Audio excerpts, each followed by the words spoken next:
Chris Lee and Blake Lovell here of Southeastern 14. We are set to preview the SEC's baseball weekend, which starts tonight, Thursday, as we are doing this, with a couple of series. But first, Blake, a lot of huge basketball news going around the league, and maybe the biggest news item of the offseason that's not coaching related happened in Lexington yesterday. So before we get to baseball, I think that's worthy of some discussion. Oscar Tshiebwe, the National Player of the Year, SEC Player of the Year, Mr. Everything to Kentucky, is coming back for one more year. That's huge news for John Calipari and the Wildcats. Yeah, not a huge stunner by any means. I think we had said before, I think the longer this went on, it was probably going to be this route. And, NIL's changed everything in terms of what you can do. And I think unless you're just a surefire lottery pick or something like that, or you're 100% guaranteed, and I don't know, first round, however it works, I think it's the money is the NIL money, as we know, and the opportunity has just changed the game in terms of what players can decide to do, and ultimately, do they pursue their professional future now, or do they put it off knowing that they can still make a lot of moves in college in terms of making money and financial gain and those kind of things. And I think it was it Jeff Goodman, I think, put out the tweet about Tshiebwe probably in line to about $2 million, I think, or so. Wow.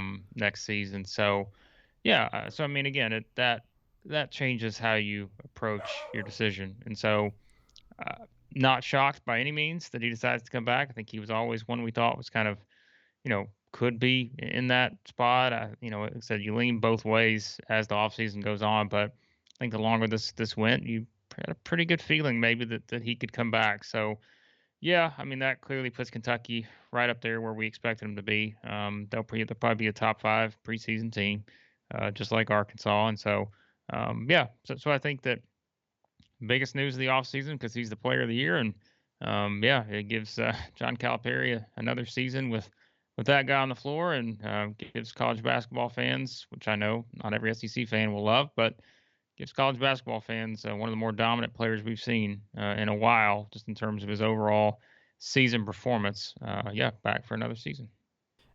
I know it's not going to work out this way, especially immediately, because your top 10 kid type draft picks, they're going to be gone. But I do wonder if the market for recruits now, just outside that McDonald's All-American level, is going to be more valued than it's ever been. Because if you've got a kid who's a McDonald's All-American, decent chance he's a one and done. I mean, really what you'd like to build your team around is a group of Oscar Tshiebwe's or Scottie Pippens, Luka Garza's, guys like that aren't going to jump to the NBA after a year or two. They're good, but not that good, because then you have program stability, and with the good NIL deal, you can match or beat what they're getting in the pros. Is that too far-fetched?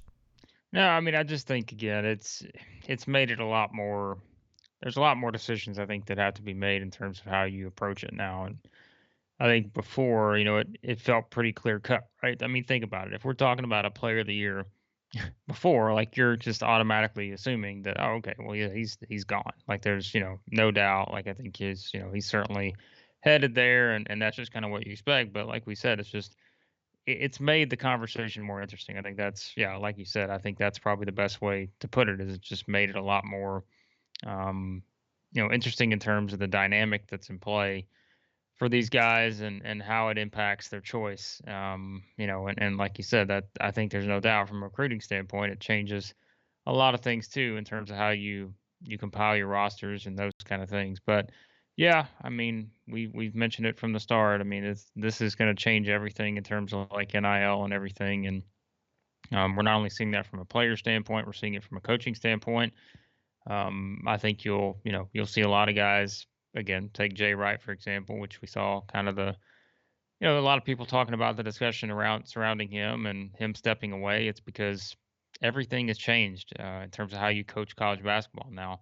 It's not just the same as it used to be. It's not just get your team together and develop them for 2 or 3 years and try to win national championships. It's you're flipping everything you do every single season, and it's a one season deal now. And I think for certain coaches, that is appealing. For others, it's not as much anymore, and it's kind of much different than maybe what you were used to when you first started out in the profession, and as you went along and had success. And so, yeah, I think it's going to continue to just dominate all the talk each off season. As we said, everyone's going to look different, and there will be a lot of people who lean into that. There'll be a lot of people who maybe don't adjust to that as well, and whether that's coaches, players, anything, and it just makes it, yeah, it makes it a lot more interesting from a basketball standpoint. Even if, like we said, some people love it, some people don't like it. So.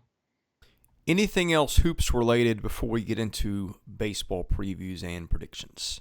I'm sure there's something out there, but I'm sure someone's transferred or in or out. But yeah, we'll get more into that as we go along. But yeah, still transfers of plenty. So Well, baseball in the SEC, the second half of the conference schedule kicks off tonight. We are going to talk about 6 series. We're not going to talk about 7 because we talked about Arkansas and A&M yesterday. That's our featured series. We're going to try to start doing one of those a week. So you can look on our channel for the video I did with Andrew Hutchinson of Hogbeat for that one as we broke down that series. But let's start in order of the way they start tonight. You've got Mississippi State traveling to Oxford. Huge rivalry series, one of the biggest in the SEC. Starting at 7 tonight. I think that's Eastern time. It is. That's on the SEC network. Blake, this is crazy. I never would have thought before the season that Mississippi State, which is sitting here with an RPI of 81, and Ole Miss at 58. As of today, if the NCAA tournament were picked, both teams more than likely not in the tournament. I think Ole Miss was one of the first 4 out at D1. State was nowhere to be found, even in the first ones out on either D1 or BA. What a wild and weird season it has been in SEC baseball so far, and neither team can afford to lose this series, but barring rainout, someone's going to. What a crazy time we are at in the season where State and Ole Miss in mid to late April are playing for maybe their NCAA tournament lives, barring something miraculous in Hoover.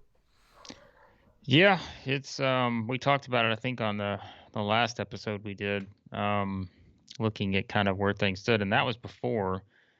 I think Ole Miss had lost to SEMO, wasn't it, in the middle. We had talked before that. Yeah. So that only adds to, I think, just, frustration. I know SEMO's got a good record, but still, we talk about the frustration. I mean, these two are playing the next 4 games against each other? They play this weekend and they play Tuesday. Is that right? Yeah. The yeah, Tuesday will not count in the league standings. Right. That's, I think, the Governor's Cup, but Yeah. it will count for RPI. So if one team could go maybe 3-1, I think for an SEC standpoint, that's kind of what you're hoping, is one team sort of flattens the other in this series from a league bids thing, because otherwise, if these two teams split, I don't think either one gets much of a jump on making the NCAA tournament, if that makes sense. And that's not, I'm not rooting one way or the other, but if you're looking at it from a conference bid standpoint, I think that's what you'd prefer. Yeah, you want to talk about on a 0 to 10 scale of a meltdown level if one of these teams gets the 4-0 sweep here. Hey, look, they're already having it in Oxford. If you listen to Neil McCrady's podcast yesterday on Ole Miss, which I did, it sounds like barring a miracle, Mike Bianco's term in Oxford is going to be over after, 21 years? Yeah. Yeah, as I just said, I was obviously I don't think that's going to happen. I don't think either one of them have been consistent enough to win 4 straight right now against the other. But yeah, no, it's big. Like we had mentioned before. I mean, it's a big series for both. I think ideally, again, if you're both would probably, if you go 2-2, maybe it's not, the sky is completely falling. But yeah, it's very interesting, and it is hard to believe that this is kind of the one that, I mean, it's still one of the more fascinating ones, but from an actual, standings standpoint and those kind of things, it's not even sort of in the discussion as some of these other series are at this point. So State is 4-6 on the road. Ole Miss 14-8 at home. But here's the crazy thing about Ole Miss, Blake. Ole Miss has won series 2-1 at Auburn at Kentucky, lost 2-1 at South Carolina last weekend, I think after winning the opener. Could be wrong. But it's 0-6 at home in the SEC, having lost 3 straight to Tennessee and 3 straight to Alabama 2 weeks ago. Yeah, that's not a good direction to be heading in. Yeah, that is boy, that's rough. So I mean, I think if you had to pick between the two, I mean it's probably Mississippi State, right? I mean, I think but I don't know. I mean, it is, man, I don't know. Like this is one where it's interesting to think that we don't really know what's going to happen here, and it's not in a a number one versus number two. They're so good that you don't know what's going to happen. It's boy, they've been very inconsistent and frustrating to the point where you just don't know what's going to happen. So. Well, Mississippi State fans are probably going to laugh about this because they've had a pitching meltdown, most of the year. But I feel like the way that staff is structured, they've got some kids that can throw 6 or 7 innings. I keep thinking Fristow and Parker Stinnett can't get worse. Ole Miss has got some pitching injuries. My default is this year on most of these, I'm going to pick the home team 2-1. But after the way Ole Miss got beat in the midweek, and not just beat, thrashed, along with the pitching issues, I mean, the staff wasn't good to begin with. Now if they've got some health issues, and State has got some health issues too, but it has had some time to adjust with them. This feels to me like State's going to win this series, Blake. I hate to go against the home team, but I just don't like the way this sets up for Ole Miss. Yeah, I mean, again, like we talked about, they're struggling, and it's not like they found any momentum recently at all. So, I think I understand your reasoning for this because I just think this is a team that, as you said, they're giving up a lot of runs recently too at times, and especially in some of these SEC games. So yeah, that's again good luck to both because I think someone's going to come out very unhappy, and I guess we'll see who that is. But so we're going State. I refer to you on the baseball picks. Okay, I'm going to go State. I get all the pressure put on me for the basketball picks. That's right. So we're giving you all the love on the baseball ones. I'm sure there will be lots of love. Okay, next one. Missouri also opens its series tonight at LSU. Missouri 28 in the RPI.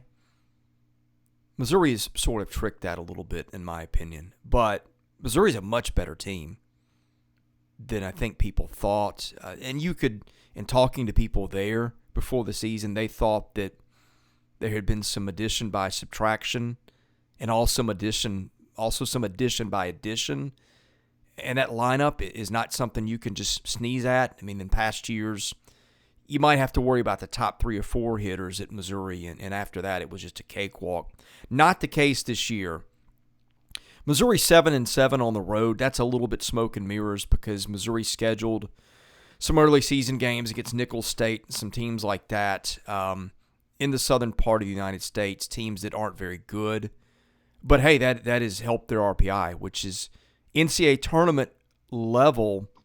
If Missouri can start winning some games, which it is 5-10 in the SEC, so not totally out of things yet.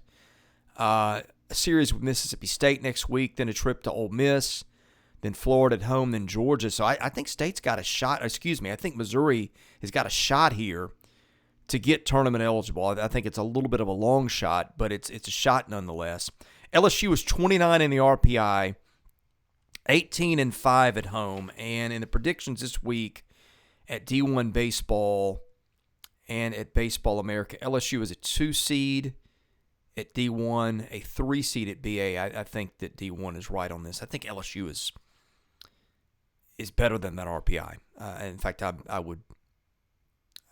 put a lot of, well, not a lot of money, but I would stake my reputation at this point that I'm going to be right on that. I think LSU's a better team than people think because of the pitching. Missouri so far in the league, I think also 0-6, but that's at Vandy, at Tennessee. It's been swept both times. It was actually competitive with Tennessee late into some games, and really the same with Vandy. I'd like this a lot more.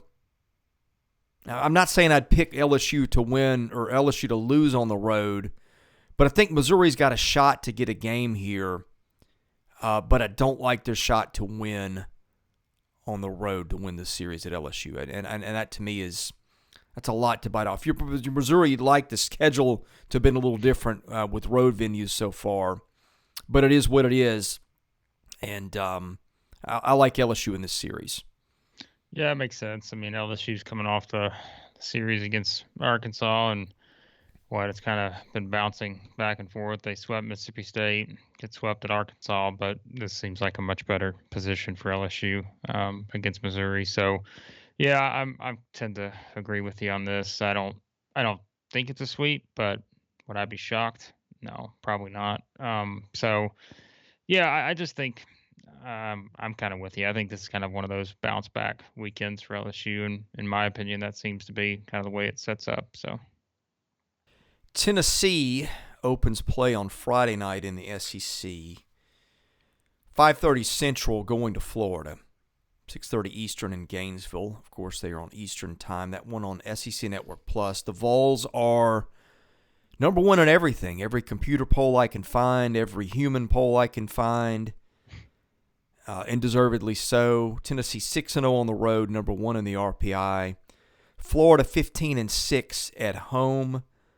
9 in the RPI. Let's see, Florida so far at home has lost 2-1 to LSU, has beaten Arkansas 2-1, so it has got 3 of its final 5 series in Gainesville, which it's not just a this year thing. Florida has been much better at home than on the road the last 3 years, but the pitching injury situation has taken a turn for both teams. I think Chase Dolander, what was feared maybe a broken bone, I think is a soft tissue injury. I've not seen if they have named him a starter for this weekend.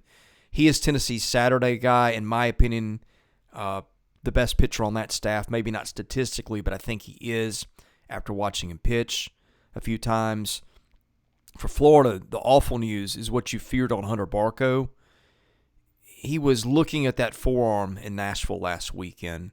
Got removed after 2 innings. I think the reason given was illness, and that was probably a factor. But when you start looking at that forearm, which is I think happened a couple weeks in a row, you start worrying about elbows, and you hope that's not the case. But Florida's been awfully tough to get with Barco on the mound. From there on, it gets significantly easier. Brandon Sproat has been up and down, sometimes in the same outing. Florida did find some life on Sunday last week and got an extra inning, 4-3 win over Vanderbilt. So if you're Kevin O'Sullivan, you're feeling a little bit better about that. Still, I think with Barco out, it's going to be hard for Florida to win that series even in its own backyard. I mean, look, we're to the point with Tennessee where it's just you expect them to win the series. It's just a matter of do you think the other team can get a game, right? Because, I mean, Yeah. Alabama gets 1 game, which I think I said going in, and I don't remember who I was talking to, but I don't think it was on our video, but I was like, I wouldn't be shocked if Alabama gets a game out of that. And they did, just because of the way Alabama's played. But I think this one's just, it's the same discussion to me. It's like, do you think Florida can get a game? And I think that's probably the best way you look at it at this point. Because I think you're just, as well as Tennessee's played, and we talked about the run differentials and all that, and scoring margin, all this other stuff. There's just no reason to believe that Tennessee is gonna head in the wrong direction. Yeah, they lost 2 games in a row, Tennessee Tech and Alabama. Yeah, great, but they're still 34-3, and so I don't know. I mean, I guess as we always say, crazy things can happen away from home, and I guess Tennessee's only played just 6 true road games, I guess, to this point. That was Ole Miss and Vandy, but I just don't. There's zero reason for me to pick against Tennessee in terms of just winning the series, and I think like I said, I think it's just a matter of Can you see Florida winning a game? That's probably, and look, could be completely wrong on that. Maybe this is finally the series that someone beats Tennessee. I just don't. I'm not going to predict that because I don't think that's based on what we've seen to this point. There's really no reason to do that. So, Yeah, I don't think you predict it until you see it yeah, happen, and so far that's not happened. yeah, I watch the long ball in this one because both teams hit a lot of home runs. BT Riopelle for Florida, their catcher, the Coastal Carolina transfer, got 3 in the second game against Vandy last week. Judd and Derek Fabian both hit 1. Jorel Ortega for Tennessee has gone on a little bit of a home run tear. And Jordan Beck's been doing the same lately, even with the confiscated bat issue. So Tennessee not hitting as many long balls as it did the first, say, 2 months of late, but it still hits some. That lineup takes a lot of walks. Sometimes Florida's pitching is a little uneven. Yeah, no, look, if you're Florida, if you get this one, your outlook gets a lot brighter. And even if you get one game, you're still, I think, okay. Say Florida wins one game, it would be 7-11, but remaining series with yeah, looks Kentucky and good. South Carolina at home and then Mississippi State and Missouri. I guess if you're Florida, you're rooting for Ole Miss, and for that to start to go south in Starkville, and teams when it gets to be exam time and in the season, some teams got a little bit more to play for than others. Now Florida comes out of this losing 0-3, then you're 6-12, and then you've really got very little margin for error. But strength of schedule is strong. RPI at 9, strength of schedule at 3. So there's some leeway, but you're Florida, you want to get at least one. Now for Tennessee after this, Auburn at home, road trip to Kentucky, Georgia at home, and then going to Starkville. So again, not the toughest of schedules. Now if that's at Auburn, it's a little different maybe, but yeah, I'm going to say Florida gets one, but I don't think it gets 2. Yeah, I'm in agreement on that. Just don't see it. Like you said, until you see it, it's hard to say that you're gonna see it. Like I'm not there. I think Tennessee will probably win, multiple games here, and I don't know if they win all 3, but you're not gonna predict them to lose the series at this point. I think Florida had a shot to win it with Barco, but without him, I'm with you. I'm not seeing it. Okay, Vandy 8 in the RPI, a consensus 2 seed in the NCAA tournament right now, according to D1 and Baseball America. Vanderbilt's got to start bagging some marquee wins. Won't happen this weekend with Kentucky, which is 70 in the RPI. That is the worst in the SEC, which is really saying something with 14 teams. Vandy 6-4 on the road. 4 of those were at Hawaii. Kentucky 16-7 at home, but the pitching really starting to get dicey in Lexington. Cole Stupp done for the year. Darren Williams, I think, done for the year. Those are maybe their best 2 arms, or certainly in that top group of arms that you can count on one hand in Lexington. Vanderbilt, a team that's got to start getting some league wins too. 7-8 overall. If it can go to Kentucky and get the series, I think the Commodores in decent shape. But Kentucky kind of fighting for its any NCAA tournament hopes at this point, but you get a series win against Vandy. If you're Kentucky, then you're 7-11. Still an uphill battle, but that you have series wins at that point, you'd have them against Vandy, against Georgia, against TCU. So you're at least on the fringe of the conversation. Now the schedule for Kentucky after that, at Florida, Tennessee, at South Carolina, Auburn, might be too much to bite off. But if you're Vanderbilt, I think you need that win to start putting yourself back in the hosting picture. If you're Kentucky, you need that win if you've got a long shot to make the tournament, which I think is a real long shot with their pitching situation. But in this league, it's been so unpredictable, you don't count them out until the games are played. Yeah, you feel like we talked about it before. Vandy kind of got on track with the series win against Florida and did some things well there. I think probably feeling a little bit better about themselves. And, I think coming out of that, beat a Tennessee Tech team that, as we talked about, it's a different setting, but, that had beaten Tennessee and those kind of things. So I feel like they got a little more momentum coming into this. And I mean, the rest of the way after this, right? Like we talk about schedules. I mean, Vandy doesn't have an easy series left. I mean, again, I'm saying this is easy, and they're none of them are ever easy. But you talk about the way A&M's playing. Got to go to Georgia, Arkansas, got LSU.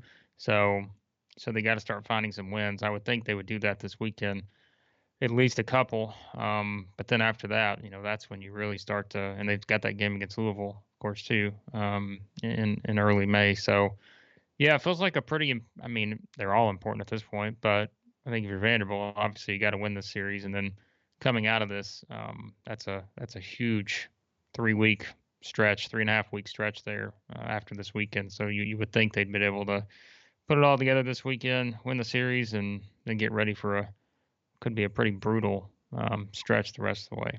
Yeah, that's well said. Vandy has, I think, been the only SEC team that has swept the midweeks. They've got a starter, Devin Futrell, who's a freshman strike thrower. So that game against Louisville may be looming large for them next week, depending on what happens at Kentucky. So, okay, Georgia goes to Alabama. Georgia 5-5 on the road. Alabama 18-6 at home. Georgia 7 in the RPI. Would be, I think, a national seed as of this morning, according to D1. Or if I got it wrong, one has got Georgia hosting, the other's got Baseball America, I think, has got Georgia as a national seed. We've talked about Georgia's pitching, Blake. Cannon being back helps a lot, and I'm gonna just double check that to see the news this morning. But beyond him, it has been dicey. Alabama's been a little bit of a surprise. It's been pretty tough on weekends of late. Did take one game at Tennessee, swept Ole Miss on the road. It returns home where it has beaten A&M 2 out of 3 and lost 2 out of 3 to Florida. I think Alabama, is crazy as it sounds, a little deeper on the mound with quality arms at this point. Yeah, I was gonna say. Again, we put all the predictions pressure on you here. So my predictions, we just don't even acknowledge them. So send all your hate mail to Chris. But I get a lot of that. I get some of that anyway. So I think Alabama's in a nice spot here to win this series. Like you said, I think there are some things, whether it's pitching or others, that I think that they could take advantage of in the spot. You said that you kind of you look at what they've done.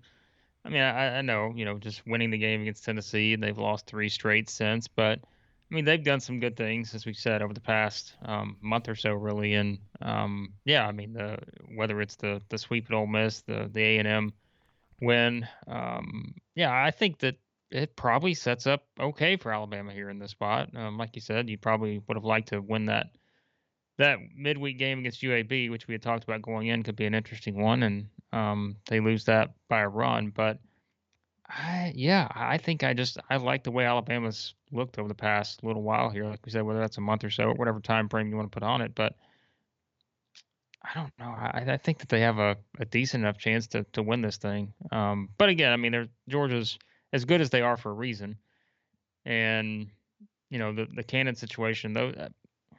I mean, I think this could probably be one of the better series of the weekend. I don't think there's any doubt about that. So, could go a lot of different directions, but I feel like maybe it sets up well for Alabama, who, as you said, has played better at home. So, this could actually be, I don't want to say it's even sneaky good, because it should be really good, just based on kind of how these two teams have got to this point. So.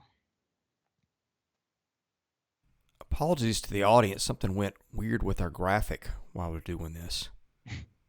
So it resized people know a what bit. to expect from us at this point. They know us as the baseball and basketball guys and not the tech guys. So this is one of the most entertaining parts of watching any of the videos we do. So there's always going to be some kind of technical mishap somewhere.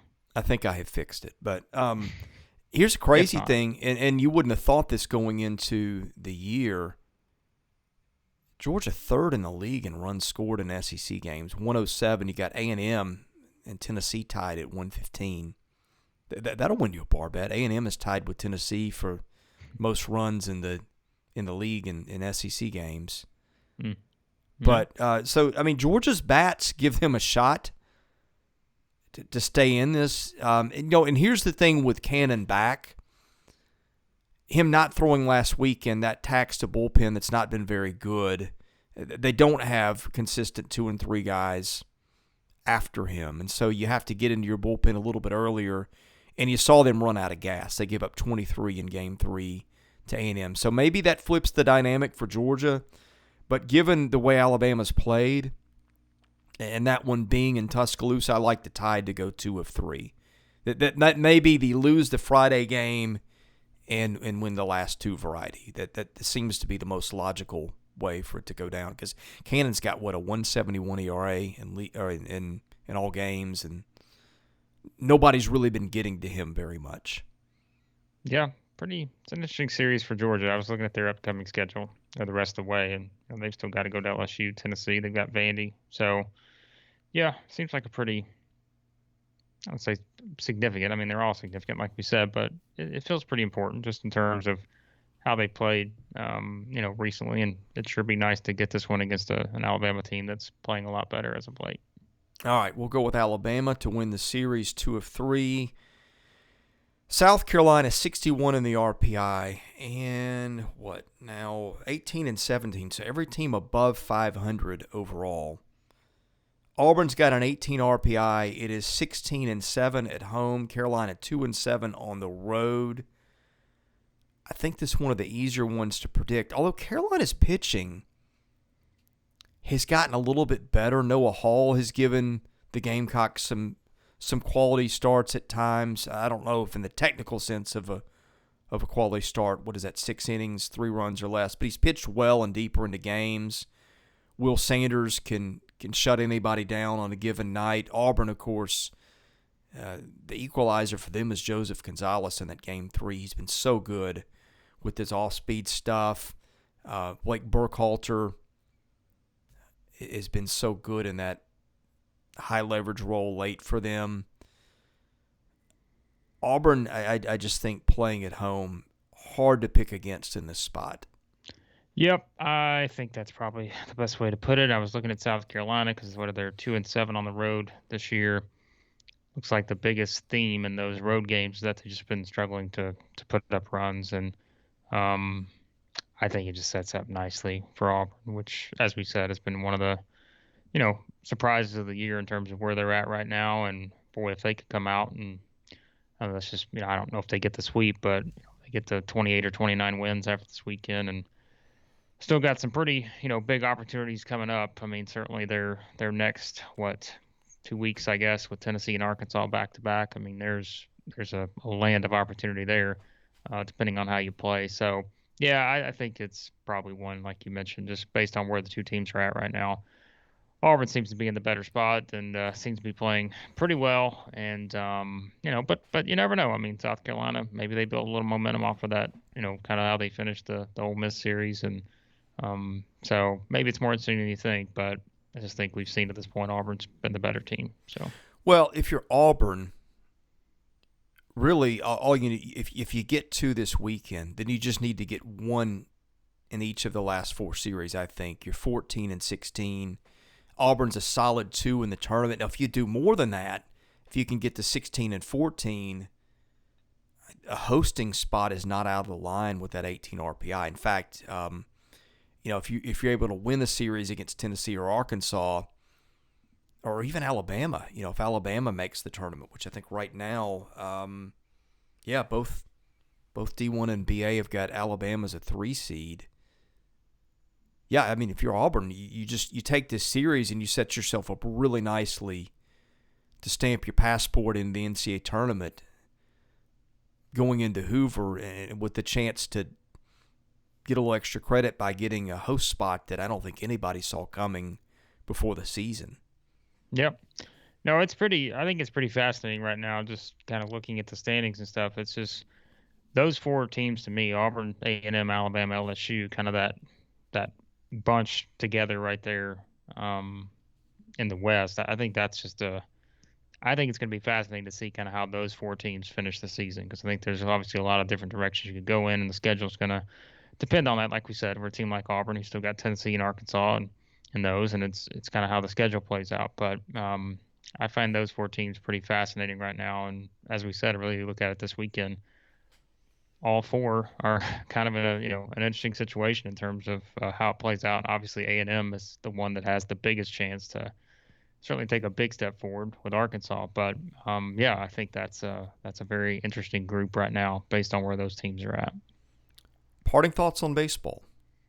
No, once again, send all your hate mail to at chrisleehatemail@gmail.com.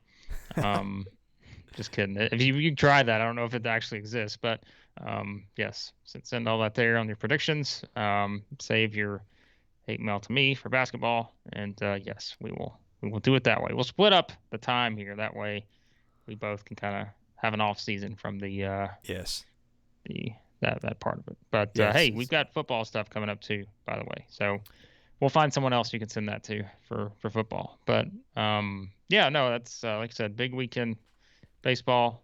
Always something happening in basketball with transfers and draft stuff. And speaking of draft stuff, That's tomorrow's podcast, isn't we're it? going to do that tomorrow. I think we're going to tentatively schedule to do something on the NFL draft tomorrow. So SEC football fans, which I would assume some of you are if you're watching this, we will talk a bit about kind of a week out, basically, right? It starts next Thursday, so we'll kind of do it a week out. Where do things stand? What's kind of the expectation for a lot of these SEC players? As always, there's going to be double-digit SEC players going in the first round, and obviously we'll kind of keep it specifically focused on the first round. But what are some scenarios you could see play out for some of these guys, and maybe what are some of the best fits for players and those kind of things. So that's always a lot of fun. I know you if you're watching this, you basically just watch our SEC stuff, but I do some NFL stuff elsewhere. So it's kind of fun for me to always